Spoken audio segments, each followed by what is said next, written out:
these molecules are planar. That means they're flat, they're simple, sometimes 20, 30 atoms. And yet they totally transform your entire consciousness. This is the equivalent of a red ant who can rip down the Empire State Building in an hour and a half.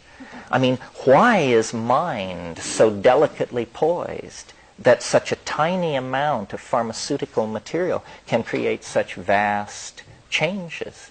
And then another puzzle, as long as I'm listing my favorite mysteries, and this is the one that really got me into this in the beginning, because my early inclination was toward art history, and that is a very simple question. Where do the images come from? Where does this stuff come from? I mean, it is so unreferent to the ocean of commercially produced imagery in which we swim. You know, we are constantly bombarded by the images of television and Hollywood and so forth and so on. And yet the psychedelic species of visual beauty is not, we don't see it in our furniture styles and our architecture. It seems to be coming in literally from another dimension. And yet it is undeniably moving. It's beautiful. And I am puzzled why I, as an ordinary person, under the influence of, let us say, 30 milligrams of psilocybin, can see more art in an hour than Western civilization has produced in the past 1,000 years. And that tells you how little of we're getting from the art river back to the village where we can drink it. Niagaras of beauty are flowing by, untapped by ordinary consciousness. And, you know, would that we could send robots who could film these psychedelic realities. Perhaps, you know, virtual reality will develop into a technology where we are able finally to reconstruct and agree upon the content of the psychedelic experience. But to me, that's almost like the metaphysical stamp of approval on the psychedelic experience. Beauty is the presence of so much beauty is an argument to me that truth cannot be far away. Yeah. Are you aware of any spontaneous trips without the plants? Well, you know, there's a whole vast area of human endeavor called mystical religion, and there's a whole other vast area of human endeavor called madness. And many stories abound and come out of these areas. I think that what we're talking about here, whether we're talking about madness, mysticism, or psychedelics, is a brain state. For the schizophrenic, it is uninvited and terrifying. For the mystic, it's achieved by excruciating acts of asceticism in most cases, which certainly have profound physiological consequences on the neuroecology of the brain. And for the smart money, I think, you use a shamanic technology. I think religion, organized religion of the high classical sort, you know, Buddhism, Hinduism, Christianity, and so on, is very anxious about this whole issue, precisely because religion is always anxious about the issue of direct revelation. That was what shattered religious consensus in Europe. That's what the Protestant Reformation was about, doctrinally. I mean, there were many things going on. But the doctrinal argument was, is it the job of specialists called theologians to study Scripture called revelation in order to tell the rest of us what God's plan is? Or is it better for each of us to look within the confines of our own souls and have our own dialogue with God and figure it out? And that was basically the Protestant position, and it went against hierarchical theology. Yeah. I recently read about a mushroom called fly agaric, And can you comment on its role in history? Oh, these are amazingly complicated questions, or either that or I've overeducated myself. Could be, huh? Well, there is a whole domain of controversy and discourse about the role of mushrooms in human culture, because it was noticed by Gordon Wasson in the 1950s that there are two kinds, invariably, there are two kinds of cultural attitudes toward mushrooms. One is called mycophilic. And if you want to know what mycophilism is, go to Russia, go to Poland, go to Czechoslovakia, where people have hundreds of words for mushrooms. Several holidays a year are set aside to collect mushrooms. Children are named after mushrooms, so forth and so on. The Slavs are into mushrooms. Well, then if you want to know what a mycophobic culture is, go to rural England, where there are no mushrooms. There are only toadstools, and don't touch them, please. They're highly poisonous. That's the general English attitude toward mushrooms. So Gordon Wasson wrote about this all through the 50s and 60s, and he decided that you all probably have seen, if not the real thing, a plaster cast or depicted in schmaltzig European illustrative style, the famous mushroom of fairy tales, the red mushroom with the white dots.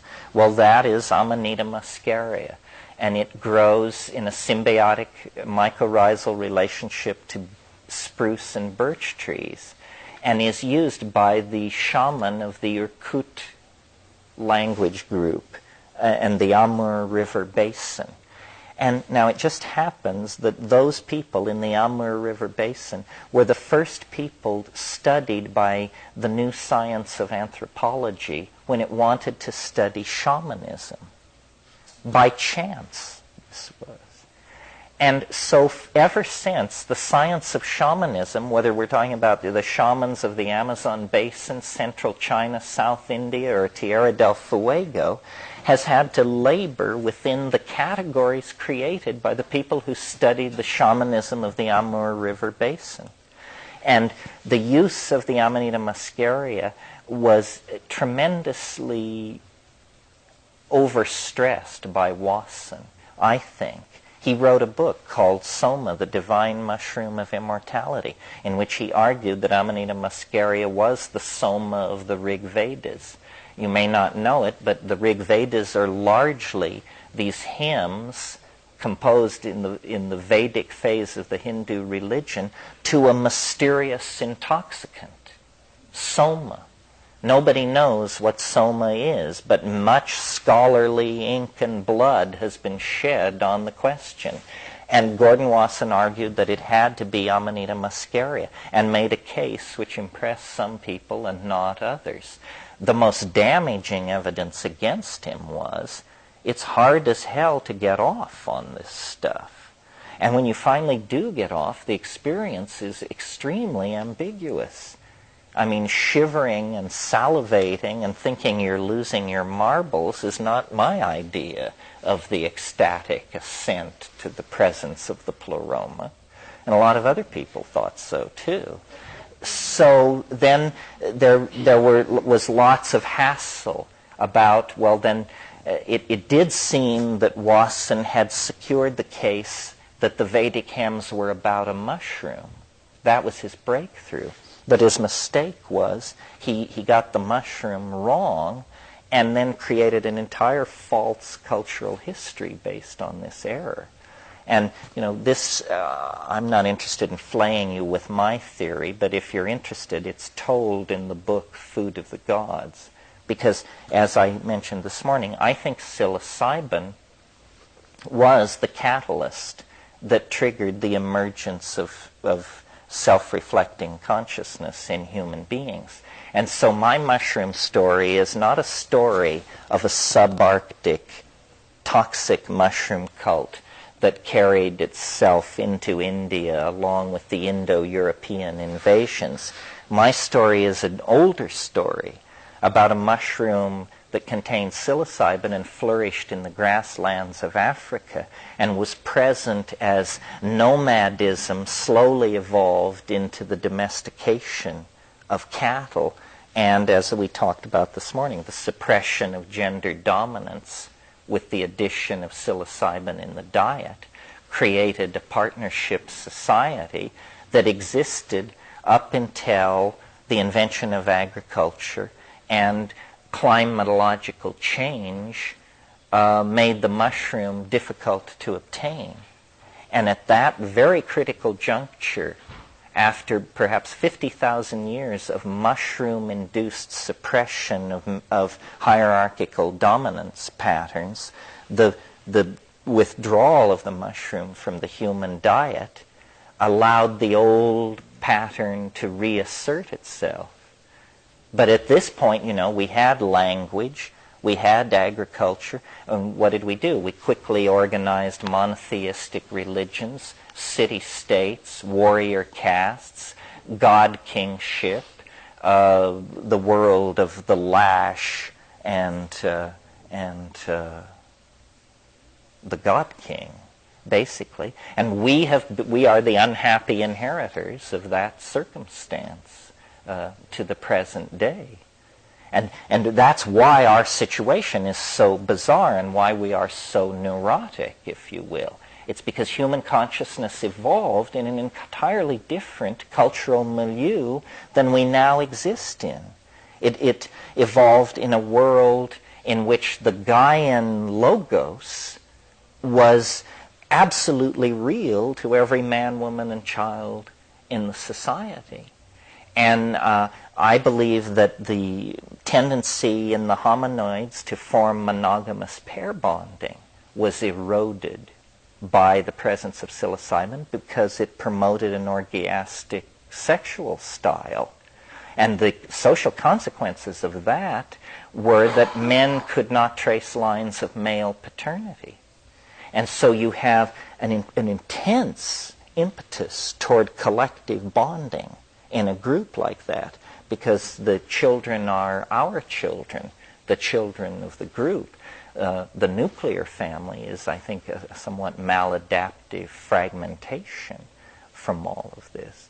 And this is important for us to understand because we have practiced a neurotic style of culture for a long, long time. It has permitted the conquest of matter, but that now is done. I mean, once, hydrogen fusion, you can put it in a bottle at Yale, well, then you've been there, done that. And now we have to swing the thing back into balance. The tools that we acquired on the journey of the prodigal son through the world of matter, you cannot redeem the moral cost of that unless those tools are brought to bear to now redeem the planet. I mean, if there is any justification for history at all, it must be that it secured a longer evolutionary life for intelligence on the planet. And, as far as how the psychedelics fit into this in the individual scheme, psychedelics are not flashlights into the chaos of the Freudian unconscious. They are tools for mathematically unpacking your mind into a higher dimensional space. In the Newtonian and print-created social space that we're walking around it, you are like a self-extracting archive that hasn't self-extracted itself yet. And then you take psilocybin and you self-extract and unfold. And because think about it, I mean, I'm very serious about this. Think about what the shaman's functions are in the classical Paleolithic model. The shaman's functions are to predict weather, to anticipate the movement of game and enemies, and to heal disease. Well, now, how could you do those three things? Well, the answer is, if you could see into next week, that would be helpful. That would allow you to do all three of those things. Predict the weather, see the movement of game and enemies, and make very astute choices about who you accepted as your patients. You see? And so what we see here is that there's a kind of selection going on for an ability to triangulate complex systems into the future. And I think that now the reason the psychedelic experience is so compelling to me is because I took psychedelics for years with the question, what is it? And then I never could understand what it was. And people said, this is the wrong question, and on and on. But finally I realized, I see what it is. It's everything. It's, you know, that piece of doggerel, I saw eternity the other night, an endless golden ring. Well, that's it. You just rise out of the Newtonian spatial plane and you look back, and there is eternity hanging in space like a galaxy.